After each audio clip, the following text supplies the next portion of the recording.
People who are thinking about building influence, first and foremost, just help somebody else. That just gets you going. People are afraid to do it because they're afraid of what they look like, and they think that, okay, well, I'm gonna look like a loser. This is the most deadly thing that people don't realize. As I was growing and growing, I knew that I just want to help you. I just want to build a relationship with you. I'm willing to do whatever I can to build a relationship with you. You help people, you bring them deals, you bring them value. It's like, bro, you're doing videos on Instagram.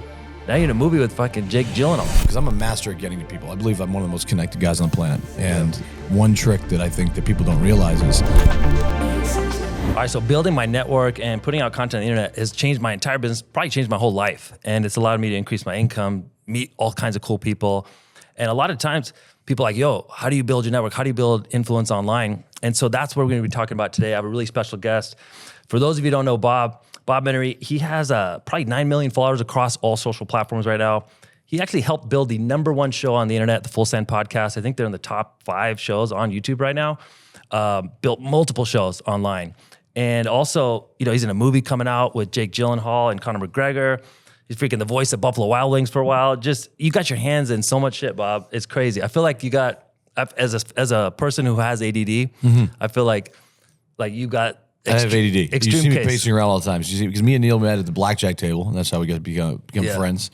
Which I admire your balls at the blackjack table. You can fire. Yes. Which is pretty fun to watch. So, by the way, if you ever want to meet people, just gamble a ridiculous amount of money like a degenerate, and you'll get fucking people will be like, "Yo, who's this guy?" You know. You were with us. You were with us the other night with Dana White, and we actually saw the video that we saw the video of us all dapping up. I used on my thing. Yeah. Because I did screw up. I didn't put the click on there. I screwed you because you couldn't click your name. I couldn't do the tap thing, so I was mad. But I left it up there. But it's good to be in here, brother. Yeah. Thanks for doing this, man. We became quick friends. Yeah, I love that. And what's cool about you is like I immediately kind of felt this energy. You were talking, like when I first talked to you, you're like, dude, I just did this deal with this dude. I just did this. I'm working on this movie. And you were kind of all over the place. But one of the things I noticed is you do a lot for your network. You do a lot for the people that are in your circle. Yeah. You help people, you bring them deals, you bring them value.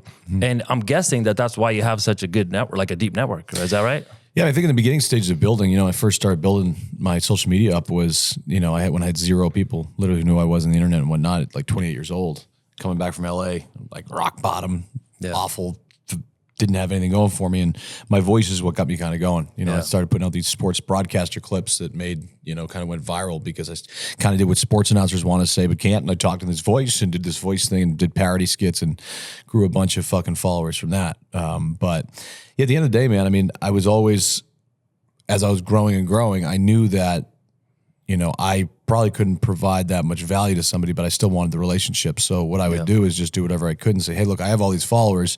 Whether you're dropping a piece of merch or you're doing whatever, I'm like, I just want to help you. I just want to build a relationship with you. I'm willing to do whatever I can to build a relationship with you. And I did that the whole way up, and I'm still doing it today. I don't have to do it as much anymore because those relationships are already set in stone. Yeah. But that's definitely one way that I kind of grew, notoriety from just higher, people up in the food chain was because I was just so willing and offering to just give and do whatever and it's like, I feel like the best way to build a network is just to give without really expectation of return, but then it comes around, like what goes around comes around. Of course, 100%. Even to this day, Dana's one of the guys that Dana's become a great friend of mine, even though he trashed me on the internet a couple times, but just anything we can do for the UFC, pound the way the UFC, we know power slap's important to him. He's up in the food chain. You want to respect a guy like that. You want to be liked by a guy like that. So, pretty much just doing whatever we can for him to support his ventures, and he takes care of us on the other end too. But so then you talk about like, okay, you're growing your social platform, but then you started building shows. So going back to like, okay, first things first, you had a little shtick, you got this voice, you're making videos, they're going viral on Instagram and TikTok and all these things. At that point, you built an asset. That's your brand, right? And then now you can leverage that to help people and keep leveling up. Is that what you're saying? Yeah, I had a lot of followers, and I had a great voice, and I was, well spoken, I think so, and had a reach that I knew when we launched the podcast it was going to be successful. So I launched our first one, Ripper Magoo podcast, which was with me and my buddy Tim Bounceback, and Timmy was our co-host, friends with Steve Will Do It, the YouTuber, and we were the #1 show on Apple because we were just hammering streaming. Yeah. My partner was Kevin Conley, E from Entourage. Have you ever seen the show? Yeah. He was my partner in the venture. We killed it. Did it for about a year and a half, and then we stopped the show. But it was us and Pardon My Take for a while. But we had everybody on there: Shaquille O'Neal, Michael Rubin. We had Christian McCaffrey. It was just very sports focused. Yeah. And that was the first show that we did. And then we segued over to meeting these kids called the Nelk Boys. And I met them and they just had a massive YouTube audience. And I just left the podcast and I always kind of poked Kyle, the founder of Full Send. I was always like, we should do a pod. You got this huge audience. I already am in the podcast game. I know how to do this. Let's just build this huge show together. And then, we ended up sitting down with like President of the United States, President Trump, and Dana Tyson, was on there. Yeah. Dana, Snoop Dogg, Post Malone. Fucking Shaq was on there. Shaq, everybody. I mean, we had every guest there was possible. We get to sit down, which was awesome. So when I think that's like people who are thinking about building influence, first and foremost, and what we're going to do in the episode today, guys, we're going to talk about, right now, everybody starts a fucking podcast. Everyone's trying to do content. There's never been this many people on the internet, but there's also never been this many people pushing out videos every day. Right. So it's like, how do you cut through the noise? But then the second thing is, how do you level up? Because it's like, bro, you're doing videos on Instagram. Now you're in a movie with fucking Jake Gyllenhaal. Mm-hmm. Like, I mean, it's a progression of meeting people, leveraging that connection for another connection. So we could talk about building a network, but first things first, like content wise, like I said, a lot of people in my audience, they're trying to get known. They're trying to get more videos to more people to see. So I showed you my content and you're like, bro, it gets boring kind of, like, hey, you're just too straight. Mm-hmm. Like, you think you got to be to make it in 2024, do you have to be controversial? Do you have to fucking cause some stir, or can you just teach? I mean, I think you can just teach, but I think you have to be a little bit disruptive at the same time. I think disruption is kind of looked in a positive light nowadays, Yeah,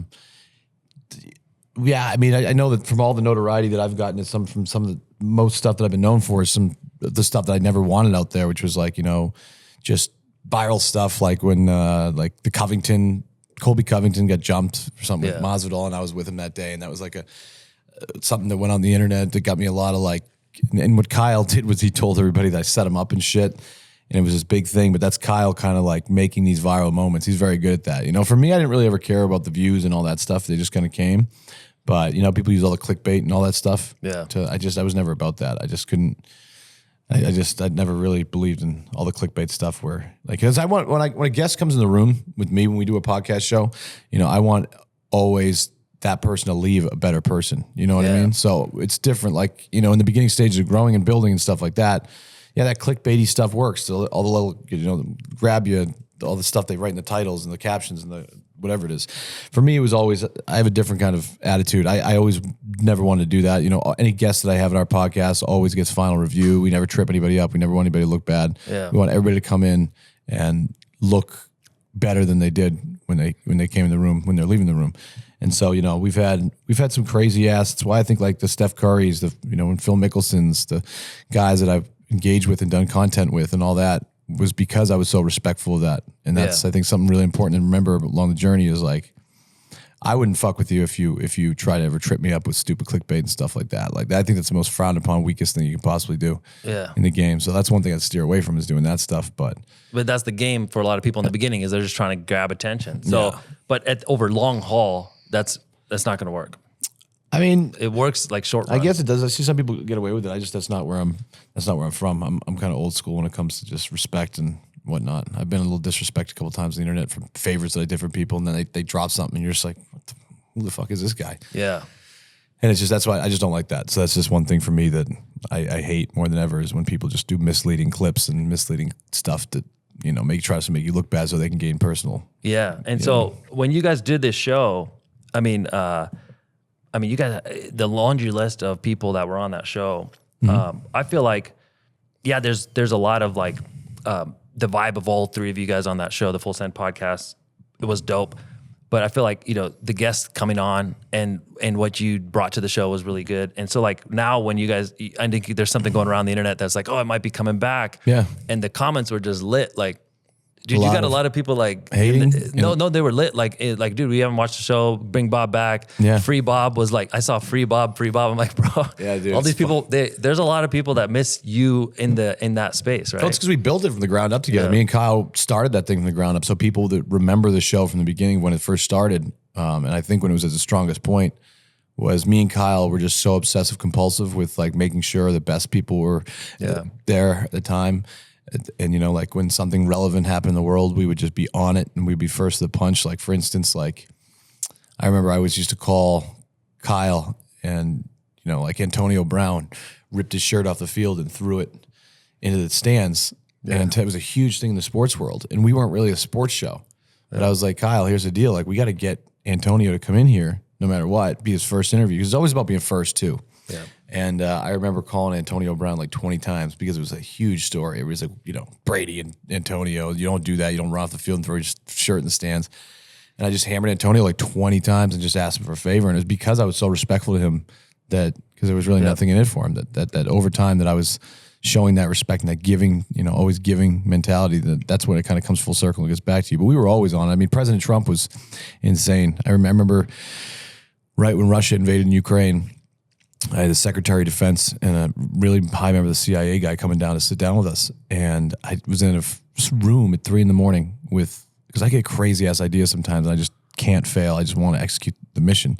I'm like, we got to get the president, Steve. Get these girls out of here. Yeah. And just let me just turn on the rap music and just go to work. And I remember calling Dana like 60 times, calling Trump Jr., calling everybody because we needed the president. I was so confident we were going to get him. Yeah. Because it made sense for him to come on the show at that time in our relationship with Dana that I canceled the Secretary of Defense's like flight basically, and without even really confirmation that he was coming. And then before he knew it, I think within a week we were down in Mar-a-Lago and went down and sit down with Trump. That's fucking crazy. And what's wild is you talk about, you know, following, like your follow-up game is pretty crazy. Like you'll keep pushing. I always say this, like sometimes doors aren't closed. You just got to push harder. Mm-hmm. And so you keep pushing for that thing. Like most people, I think, just give up at some point. You know, you get told no or nobody gets back to you. I think that's the standard. Like nobody gets back to you. You gotta keep everybody's saying no. Yeah, they're like, yo, email the, like, so for example, I'm trying to get Cardone and thing. Yeah, send an email to the assistant or, you know, like, We'll set it up. Mm-hmm. We follow up 7-8 times, you know, and I think at some point they're like, yo, we're either going to do this or someone's going to die. You know, like it's like follow up or whatever. And I feel like you got to do that to cut through the noise. It's that, whether you call it OCD or whatever you call it, but I'm somebody that just can't. If I got something in mind, I just can't not do it. This came up on one of the episodes I was looking at. I was like, yo, Mark Wahlberg. So you're trying to get Mark Wahlberg, you're doing your normal follow up. And then he's like, at some point, leave me the fuck alone. But like, it doesn't matter, right? Like, what's the harm? You know, to me, it doesn't matter. I look at it as like there is a point where it becomes annoying, and I do usually do cap it at the point before it becomes annoying. But I just know when I go to these guys and ask them to come on their show, I'm going to bring you huge value. Like it's a huge platform. You want to be on our show, and you may have some people in your ears telling you don't want to be on our show. But like I said, back to my original thing is like, we're going to make you look better than you came in. We're going to pump the shit out of your products.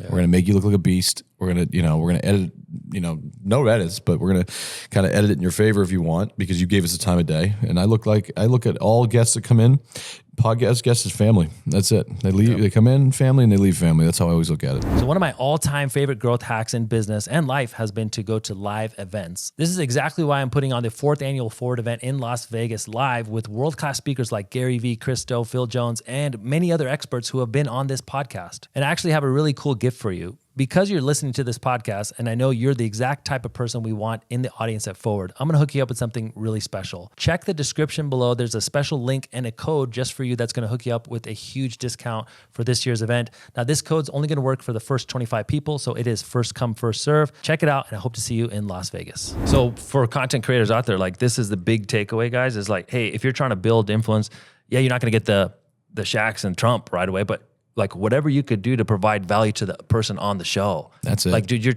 it's all about that person, blowing them up. What value could you bring them? How could you promote their product, their business, their service, whatever?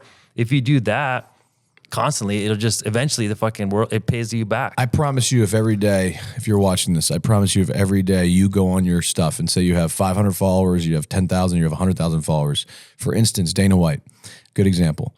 Dana's somebody who really doesn't care who you are and just respects kind of what that effort of helping somebody. Yeah. If you go on your socials every day and put @Howlerhead Whiskey, @Power Slap, support his ventures every day and tag him every single day, he's going to get back to you. And he's going to hit you back, and he may repost you.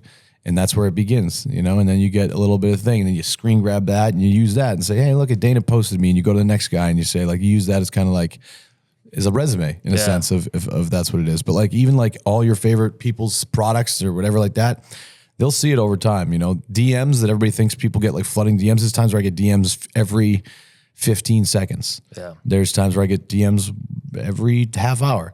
So there's times where people are always on their phone looking at their IG. So like You catch someone right place, right time. right place, right time. It's usually when they don't have a lot of stories up is when the best time to catch them. That's it. But yeah, that's I would just hammer, to get noticed. I would support. Yeah, I'm telling you, try it. Go tag Hollerhead and go tag. This guys right now is the biggest hack I've found. So what Bob just said, if you want to connect with someone who's levels ahead of you, just buy their shit and promote it. You know what I mean? Like whatever it is. You don't have to buy it. You can't, even if you don't have to buy it, you can just literally just support promote it. That's Support it. Promote it. You have 500 people, doesn't matter. Support it. Yeah. If you want to get in touch with a guy and you can't get in touch with him, I mean, first and foremost, this is the most deadly thing that people don't realize is I remember, because I'm a master at getting to people. I believe I'm one of the most connected guys on the planet. I'm not trying to say that like whatever, but from all across the board. And one trick that I think that people don't realize is that say you want to get in contact with, hypothetically, I'll use Susan Lucci as an example. Susan Lucci, my mother, and it was so funny. I could get to anybody. And Susan Lucci, for some reason, is so hard to get to. I don't know why. She was a soap opera star. My mother loved her, and I wanted to set up a lunch for my mother on her birthday and have them meet. So I couldn't get to Susan Lucci. I was like calling her agents. I was calling whatever. And I'm like, this is driving me nuts. And you know what I did? I just went, oh, shit, wait a minute. Who is she following? Okay. She's following 110 people, right? Now, all those 110 people that she's following aren't celebrities and hard people to get to. One of them's like her gardener. One of her's like her, like whatever. One of her's whatever. So as creepy and stalky as it seems, there's ways to navigate just through that following list and looking at that following list, people that are easier to get access to. But you can just slide in the DM and just say, hey, look, I'm really trying to get in touch with so-and-so. Is there any way you can make this happen? You can click a random name that has 90 followers. And guess what? They're going to see it because nobody's DMing them. Yeah. So using that little like kind of to get to somebody, that's 6 degrees of separation. Dude, that's huge, man. These are freaking hacks. So I hope you guys are listening, man. This is like how you can connect with people ahead of the game and just be relentless. Just keep trying. And obviously there's something weird. If the cops get called, though, back off. Yeah. Police get called. There's a line where it comes into freaking becoming a stalker or being just creepy, but I feel like you can do it in a respectful way. I call it being pleasantly persistent. As long as you're not aimlessly, like you become annoying when you're just aimlessly asking for shit. Yeah. So like the people that just keep asking for either money or just keep asking for whatever, like you have to have value brought. If you just spam me and I'll literally block you. I don't care how much you like me or whatever. Yeah, and so Bob said this in the beginning. He's like, yo, man, I see Dana White coming in. I see Bob, they're going to meet. I'm like, let me take my phone, wipe the fucking lens, make sure it's clean. Take a good, dope video, post it. Well, Bob, make the person look good. Then they repost you. Exactly. And so it's like, dude, it's not about me. I'm not even in the fucking video. Right. But then when you Your posted name's that, on there? you didn't even tag me. I'm so mad I didn't But do it doesn't matter. 70 people DM me like, yo, what's up? Are you with Dana? What are you doing with Dana? Like, I wasn't with Dana, but I was in the room, but like, imagine, if you tagged me, fuck, I would have got even more, but it doesn't matter. Shit, I'm mad about that. Yeah, you know what is? Originally I had it tagged, but then what I did is I put a soundtrack over it, right? So then I put the sound, because I delete and post stories all the time, nuts. And so I put the soundtrack over it and I didn't like the song. And so when I did it, I just took the screen grab of it and just put it up there and it didn't click through. So I was mad about that, Neil. Yeah, no worries. But I'm just saying is the point of this story is you can make other people look good, tag them. And I've done this with celebrities, influencers, whatever.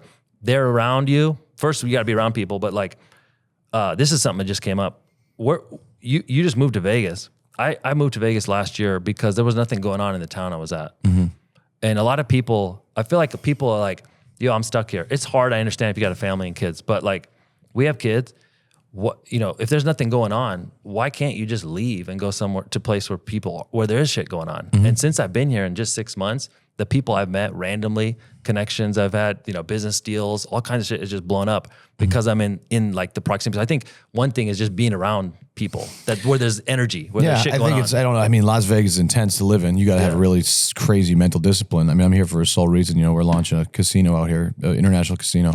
And so that's kind of where I had to be. And we're launching another show that's airing too, called Fully Tilted. That's coming out probably about a week and a half, right after Full Send. It'll drop. So Fully Tilted, is that going to be about gambling? Yeah, it'll be heavily centralized around gambling. Shit. Okay, it'll be fun. I want to be on that one. Definitely, 100%, please. So we have that. But yeah, I mean, I moved to Boston to settle down. I thought I had it all figured out, and I moved to Boston to settle down with a chick, and was kind of like not checking out of this life. Yeah. But definitely looking to slow it down, and the complete opposite happened because some stuff backfired in my life and didn't go the way as planned. And so, I'm right back in, and just obviously, lo and behold, I'm in Vegas for some odd reason. But like you said, there is the great thing about living in Las Vegas is there's so much action. People come in here. They're in good moods when they come in. Yes. Obviously, when they leave, probably not. But they're making decisions pretty much like that sometimes. So like when I meet people down here, or I'm executing deals, they happen very quickly, and that's kind of what I love about being here. And then you just got to make sure you go to bed on time once in a while. Yeah. So it's like, bro, if you are trying to connect with people, you notice they're in Vegas, even if you don't live here or whatever the city is, just say you're going to be there. Like I've done this many times where you're trying to connect with so-and-so. He's staying at we're at the Fontainebleau right now. Be like, hey man, dude, I'm going to be at the Fontainebleau too. What do you know? Like, could we grab a quick interview? Could we do this? And just try and catch people where make it easy to say yes. You know what I mean? Like it's another way of networking. That's back to your point is like, yeah, when you get on the bigger scale, like we were, like we would be like, hey, Post Malone, we're just going to come to you. Where do you want us? We're just going to set up whatever's convenient for you. You can wake up out of bed. We'll just have it all set up in your house. We had a traveling crew. That was the difference, because it is harder to get top tier guests to come to you on a consistent basis. Because if you want to stay consistent and you're launching every single week, not everybody's always in the place you are. We were in Newport Beach, California, so we would just shoot to wherever it was. I mean, we would leave. We'd be in the middle of dinner sometimes to get the A-OK to go, and then we just fly to wherever they were and just set up on the run. Yeah, that's huge. So what the fuck is this? This comes up a lot. You always talk about being zapped, or what? How did this word originate, and what is it? Like, because I've seen 6 different meanings of it. I was like looking it up. Zap started off with me and Timmy, my buddy, and Steve will do it and all them. And it's basically like, we once in a while, we would take an Adderall. Yeah. And it was just something that we called being zapped. Because you take it and it makes you obviously very focused and like, which is kind of whatever. So that's what being zapped was. But being zapped can have many different meanings. You could be like a little banged up, have a little fun, like that's when you're a little weathered. Yeah, when you're weathered. I guess. I don't know if this is PG, GR, whatever the show is, but yeah. No, we're somewhere in the middle there. But as someone, I'll tell you this, bro. Like I know people abuse Adderall. You talked about that on a podcast in the past. I had ADD in high school, barely made it through. Dropped out of college. And found out I have, ADD. It's like that's why I'm not focused on stuff. And so I would tell you this, man. I know there's a lot of heat and people take Adderall and they abuse it, but that shit changed my life. You know what I mean? Like I was able to focus in, not abuse it, but focus in. And so maybe it's not the healthiest thing to be on medication, but fuck, it helped me whatever quite it takes. That's what my man says, whatever it takes. But at the end of the day, it can definitely be if you abuse it. I did have a period of time where I went nuts on it like crazy. Yeah. And it was just, I was using it just to hide different shit and like block out all these emotions and feelings and stuff I was going through and all that. And so there was a time where it is, and it can be very addictive. And to be honest with you, I think the cons outweigh the pros with it. Yeah. But I mean, I'll tell you what, if you need to get the President of the United States on the phone and you got 24 hours and you're a little bit, I wouldn't mind taking one there and figuring it out, Yeah. So let's talk about making more money with your shows and stuff. I know you get AdSense, you get all that. That's just the starting point. You got a show, you got a little bit of a following, you're building your audience. Is it brand deals? Like, where would you go for, let's just say you're talking to me and I got, 100,000 YouTube subs. I don't have that yet, but I will at some point, right? And I've got some audience. Mm-hmm. Like, what should I be doing to make more money with the show? Or should I not even think about making money and just keep building the audiing? I mean, it depends. I mean, there's times where you don't, like at the beginning when you first launch a podcast, you shouldn't be worried about monetizing it. You should just be, building and building and building. I mean, I'm as simple as I'm not, it's probably not a professional thing to do, but I just don't give a shit, I literally am always posting on my stories, hey, if you want to talk business, let me know. Yeah. And I get some of them, whether it be, I'm involved in a bunch of different businesses just because so many different people come in and I wrap my brain around it and say, hey, I got these 9 million people, right? And you talk to these really smart guys that you meet and you say, hey, here's 9 million people. What do you want to do with them? And then basically, I mean, I was involved in the marijuana business for a little bit, made some money there. We have a little sports agency that we represent some NFL athletes. I got a piece of, the movie stuff, podcast, made a lot of money, and a lot of one-off. So you find people to partner with based on your attention. Yeah, I mean, I have a lot of equity in a lot of different companies too that nobody really even hears about or knows about, or I just organically somewhat promote them, and you can't even really notice it that I'm doing it because, the deal that I have in place with them is just either attaching my name to it so they can go and raise or and all that stuff. So, yeah, I mean, all that sorts of stuff. But I don't mind the play. I think that people will tell you, okay, we'll work through a manager, work through an agent. They can help you facilitate deals and get all this stuff done. I agree that works sometimes. For me, I didn't really see the benefit of having it. I always kind of very hands-on. So anything that I do, I don't really like somebody else negotiating it. Now look, that sounds dumb because you shouldn't be negotiating for yourself. But at the end of the day, I'm pretty much just by the book and know what the number is that I want to get done or whatever and whatnot. But I put in my story sometimes like, dude, hey, I need sponsors. Looking for sponsors for a show. Now, that's extremely unprofessional because it makes you look like you're weak, you're desperate, whatever. I don't give a fuck. Yeah. I know that fucking 50 fucking to 100 fucking companies are going to come in and say, hey, let's partner. And I can go and it's fun. Yeah. I go through all of them and I look at them, whether it be like Stable Duel, this new startup fantasy app, whether it be a Monkey Tail Casino that's launching, coming out. You know, I mean, there's so many different companies that come in that you can have potential to, you know, just put your brain around and say, hey, this is what I can do for you. You know, so that's and so it's like putting more offers out there, asking for more things. I would say like you want more business, ask more people. You know, just it's kind of simple, but it's just ask more. And so I've seen people are afraid to do it because they're afraid of what they look like, and they think that, okay, well, I'm going to look like a loser because it looks like I'm begging. Yeah, but here's the thing, like, so you post something asking for something. You don't get shit. Dude, you don't have to come back on social the next day and be like, yo, guys, I just want to inform you that I fucked up and I didn't get anything. Nobody knows what happened behind the scenes. Oh, so I do that, though. I'm still like, God, we fucking missed. Yeah, so you don't care. No, I don't give a shit. Dude, you post shit that makes you look bad. Like, you do stuff all the time and then you'll delete it 2 hours later. But like, but it's like most people. Get better at that. Yeah, but you don't give a fuck. But that's good. But that's part of your brand is you just shoot it like it is. I think a lot of people can talk shit about you and say, oh, Bob's freaking crazy. He's off the rails. But then at the same time, anytime I talk to you, you just straight shoot. Yeah. You don't really have a filter of like, yo, I'm going to sugarcoat this. I'm just going to tell you how it is. Yeah. And I think more people respect that than the. And it took me a while to learn that because I wasted time is what is the most valuable commodity. Yeah. You know, I think that, and I just realized that for a while. It's like, man, it just happened recently. Like the past couple of years is when I just started to be like really direct in whether or not I'm not an asshole. I'm not a bad guy. I'm a fucking good dude. I have a big heart, and I may come across an asshole sometimes, but I am not in the slightest. Yeah. You know, I just like to get right to the point because I think it saves both of us time. Yeah, but you'll post something like looking for sponsors, looking for deals. And then I saw you post something like, yo,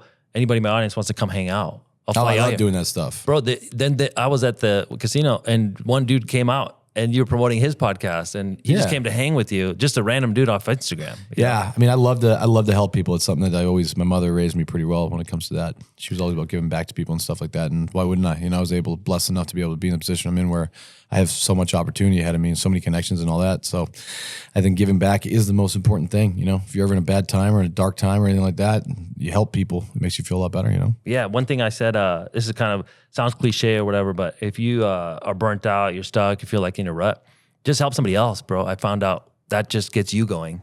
You just, it's not even about you. You're helping somebody else. All of a sudden, some shit comes your way too. Like I noticed the other day, you talk about Steve will do it, and we don't have to talk about specifics, but like he needed help with something. No, he lost $1 million. Okay, you talk specifics. Yeah, Okay, he lost $1 million in blackjack at the Red Rock Casino, and so I saw my boy down and out. Man, that's a lot of money. How the fuck do you lose $1 million? I guess Steve will do it. He's playing what, like 30,000 a hand? What is he playing? 30,000 a hand. He's going from like 10 to 30. But it was on multiple hands? Yeah, and then he's playing big slots and all that. But that's changed. He doesn't do that anymore. He learned his lesson the hard way. I mean, so he goes on tilt. He loses $1 million. You see this going down. You're like, oh shit, I can't let my buddy's not going out like that. That's his parents like coming in and all this. I'm like, shit. And I really wanted to keep the stream going because the stream was so fucking awesome to watch. Yeah. Dana comes in and it's like just high stakes blackjack. And the audience, I mean, it's holding like 30,000 people for 8 hours. We were doing it. It was like, that's insane number on Kick. And yeah, I mean, I was like, bro, I got you. Like, I'm going to figure this out. I'll get you $1 million back. And so I went to war on the phones for like 24 hours and ended up bringing him $2.5 million for a little deal that we did. And like a brand deal, right? Yeah, on the spot too. Not a lot of people could do that. You know, I had a sense of, I pushed the guy too. He flew down there thinking he was giving me $100,000 and I got him $2.5 million. Holy shit. Which was pretty crazy. So yeah, it's a great company too. It's Safety Shot. It's a great company. It lowers your blood alcohol content in half, publicly traded. Wow. And so they flew out, you flew them out or something. They came in, you guys put together a deal in Vegas. Yeah. I was just like, hey man, like we want to keep the stream going. The stream's huge. We want to stream again tomorrow. And I was just basically like, look, you guys need to get behind this guy. I mean, I did the same thing back in the day with Dana when I was telling him about Nelk and all those guys. I was like, you guys should be doing some stuff together. I know when something's right. I don't ever like come over and try and take advantage of somebody because they have money and then have it not pay off. I want both sides to win. And I just knew both sides would win. And I had a follow-up call with them yesterday. And I just said, hey, how's Steve doing there? How's everybody doing? They grew 100,000 people already on Instagram. Wow. They grew 100,000 organic people. And it's just getting started. Yeah. I mean, think about that though. Like 100,000 people in like organic followers. In a week. I mean, Steve gave away like 50 grand, I think, for like, you know, and he did it in the right way. He's like, whoever follows, he only follows 5 people as partners, Happy Dad and all that. And he was just basically like, you know, did the trick. Steve knows what he's doing. Steve knows how to grow. And we've all been in the game for so long, you know, so. That makes sense. So then you talk about building up, finding the right deals so you can promote them in your content. Even as a small creator, you can do this. It could be your own products or it could be partners, whatever you're going to do there. And looking for sponsors, finding people to partner with in your content. I think this is where brands are looking more. So I've noticed like big brands, they want to partner with influencers. I mean, the influencer marketing has been around for a while, but is it still effective? Like I remember years ago, you pay influencers a lot of money, but influencers like, they don't get the same reach. I mean, Instagram's all fucked up, the algorithm. I know that I'd be very, with some of the businesses, because I control a lot of marketing dollars from a lot of different companies that we're involved in. And we obviously do influencer marketing. We do spends. It's got to be the right ones. I mean, I'd say majority of the time now it's a miss for companies, I think. Yeah. They're just spending, like just wasting money. Yeah, it depends. I mean, there's so many variables, but at the end of the day, I think that for the most part, I'm hesitant to just do, you know, like pay. You know, in the beginning, influencers were getting paid a lot of money, dumb money, and then they finally all realized, like, all right, this doesn't work. You know, there's other ways, obviously, that are more effective than this. So say you're trying to grow your business, you got a small brand, whatever it is, an event, a podcast, something you want to drive traffic to, and you want to pay somebody who has an audience to do it. Like, is it them wearing your freaking hoodie or in all the content? Is it them using your product in the content? Yeah, and is it over time? It can be so many different things. I mean, like Steve's deal, I think was basically like what I would say when I like truthfully, and it's, I help. It's different for other people, right? So I'm sometimes like, hey, look, here's a deal. Like if we're partners and we sign a deal together, I don't want you to really tell me what to do. I built my audience. I know how to do this. You know, obviously, I guess for your protection, you have to have a bare set of minimal deliverables in stuff. I try to make it as loosey-goosey as possible. But yeah, for these companies that want to come in, say I have, you know, Riz Farm is a company that's a telehealth company that we just started. We just sponsored the UFC. We're on the UFC. And basically, you know, we have a couple of influencers coming in. And basically, what we're going to have to do is some like appearances at different like, you know, like say, I'll use a better example, like Happy Dad, for instance, right? Yeah. Like Steve goes and every time a store opens up, Steve will go there and blow it up and everybody will show up and do all that stuff. Steve wears the Happy Dad stuff. Steve does the story post. Steve does the engaging followers there and all that. You know what I mean? So the Happy Dad deal with like the guys on Full Send, because I know you guys would rock that. How did that come together? The Happy Dad deal? Yeah. The guys I have an active lawsuit against right now? Oh, shit. I'm I sorry. don't give a shit. I don't talk about anything. No, we're actually dropping. The lawsuit's done. But yeah, it was a little messy for a minute. I mean, you know, I'm not a partner in Happy Dad. Yeah. I think that we were under the impression that I was going to be a partner in Happy Dad. But you promoted the shit out of that company. We did. I mean, we were told we had equity in the company. I mean, in a sense, like it was that trust system where, hey, we're getting around to it. Just give us some time. And then I was like, whoa, like, buddy, a lot of time has gone by. Like, and this company's moving and like, what's going on here? And so, yeah, I mean, the Happy Dad is soaring. It's doing great. And they did a great job with it. I'm not involved, which is fine. But definitely something that was like a big issue of why that whole lawsuit happened was that, you know, because I'm pretty fair. I've never sued anybody in my life and I've never been sued. So, yeah. And so you talked about this on, I don't know, one interview I saw a while back. You're like, yo, I'm like from Boston. I do the deals with people I trust. I do the right thing. I expect other people to do the right thing. But is that a mistake you've made over your career of like not getting into the fucking contracts, not getting into attorneys and getting and definitely and dotting the T's and or crossing the I, whatever the fuck, you know? 100%. Yeah. 1000%. I mean, I think that there was a lot of things I could have done differently and you just learn as you go. And then that old school mentality of just a handshake deal doesn't exist really too much. I mean, I'd say for like 90% of my deals, it's been pretty good. Everybody's played by the rules and been cool, you know, and then you get that 10% of the time where, well, we have a contract and you're just like, oh, fuck you. You know what I mean? Really? Okay, I get it. Yeah, people just send you stuff to e-sign. It's like 40 pages. You're no, like, fuck. I can't do those. I mean, I don't do them anymore. I mean, obviously the ones that are, big companies. Big companies and stuff, and publicly traded ones and stuff like that are different. But like at the end of the day, I'm usually, if I'm getting in something with you or doing like a little marketing campaign for you or helping you do some stuff, I'm like, I don't want a lawyer to read it. I want it to be like written in crayon and we just both sign it. Yeah, you know what I mean? On the back of a napkin. On the back of a napkin. Fuck it. You know? That's good shit. So this is kind of just wrapping up. Like if somebody, a lot of content creators out there trying to build, like what's a mistake you're seeing people do in terms of shows on YouTube, content on Instagram? Because I feel like the content game's changed from like 5 years ago to now. It's a little bit different today. Or do you think it's the same shit, just different day? It's funny with me is like I'm more behind the scenes stuff now, which is what I enjoy doing, more like deal making stuff and all that. I love doing that stuff. But I think mistakes is just simple and it sounds cliche and whatnot, but I think it really is consistency. Like it's about, creating a game plan, really having it thought through and sticking to the timetable. Like stick to your time. You're going to release once a week on Wednesday. You have to release once a week on Wednesday, even if you don't have a guest, even if you don't have an episode, even if you can't get out of bed, you're depressed, whatever, you have to do it. You just have to stay consistent. If you have to do vlogs, you have to do them consistently. You can't miss. Yeah. You just look, it's for your own well-being and just for, your audience, whether it be one person or 10 million, you got to stay consistent for them. That's the most important thing by far is consistency, which is something I have trouble with that I'm always working on constantly every day. Yeah. And so if you are someone who is messed up there, like you can partner with people who aren't.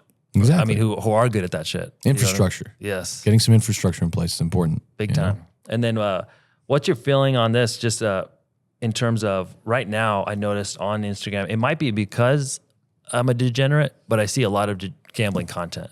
That's where the world's going. It's blowing up. I feel like everybody's into gambling. There's more states are legalizing sports bet. Like I opened up the app for William Hill, for example. A couple of years ago, you had to like go deposit money at the sports book and do this thing. Right now, dude, it connects to all your bank accounts, credit cards. You can bet. There's like 50 prop bets. It like presents you. It's like a gambler's paradise. You know what I mean? Like people are so much into it. So I feel like gambling, for better or for worse, you can argue it's bad for culture, whatever. But which I think it is. I mean, for 100%. I think it is. I think the world's going down the shitter with it. But at the end of the day, it's like, all right, well, what are we supposed to do about this? I'm in. Yeah. You know what I mean? The world's going that way, then I'm going that way too. So I see so much content about this. And you even talked about, hey, I'm going to do a show about gambling. Because there is ways to do it responsibly. I know a lot of people abuse it, but there's a lot of fun around it too. So people are into it. There are ways to manage like playing blackjack and playing that stuff. There are ways to do it. So this is what I want to ask you. Like you've seen people blow a ridiculous amount of money gambling. You've seen fucking people do it well. You've seen Dana play, all these guys play. And and a lot of sports guys I noticed love gambling. They love the competitive. I don't know what it is. Like it just gets their brain going. Yeah. So like from a gambling perspective, what's the advice to the degenerates out there, man? Like what do you think they should be doing when they go to casinos in Vegas? You're here with your boys for the weekend. Stop playing. Don't play at all. No, I mean, I think that you need to probably. I mean, I haven't mastered it, but I think the way Dana does it is really well. He goes in and he doesn't have to have a 20-hour session. He doesn't have to have a 10-hour session. He doesn't have to have a 4-hour session. He can have a 1-minute session. He goes in and he just hits his number. He'll go in and play like 30,000 a hand and he'll bet 30, he'll win. And then he'll bet 30 again, he'll win. And he'll be like, all right, I'm done. Yeah, and he'll cash out immediately. So just bankroll management is the most important thing. You have to play within your means or else, which we've all not always probably done perfectly for the most part. But yeah, you have to play within your means and don't be afraid to just spend 5 minutes at a casino and get out. You know, and don't be afraid to just get in and out and exiting. It's boring because you want to keep going. You think you can hit 1 million. It's not going to happen. Yeah. You're not, the longer you play, the longer you're going to, chance of losing. Yeah. So this is what the advice Bob gave me, which was good, is like, he'd be like, yo, I'm going to play blackjack. You're like, well, okay, hold on. Wait a second. Like, what's the target? So you always talk about like, what's your target? Yeah. You want to make 5K and get out? All right, cool. We're going to follow that. Yeah. You want to make 500 and get out? Like whatever your levels are, it could be a fucking $100, whatever your thing is. You're always saying, hey, set a target. Yeah. And then when you hit that target, you just leave. Just go. That's it. Just and get then out. If like, I feel like if you did that, then you can just go drink, have fun. Like with and your then boys. go to the cashier. Yeah. And then take your chips that you have those little 4 chips that are green that really look like nothing. And then take those chips, go to the cashier, hand them to them and have them give you $20,000 in cash.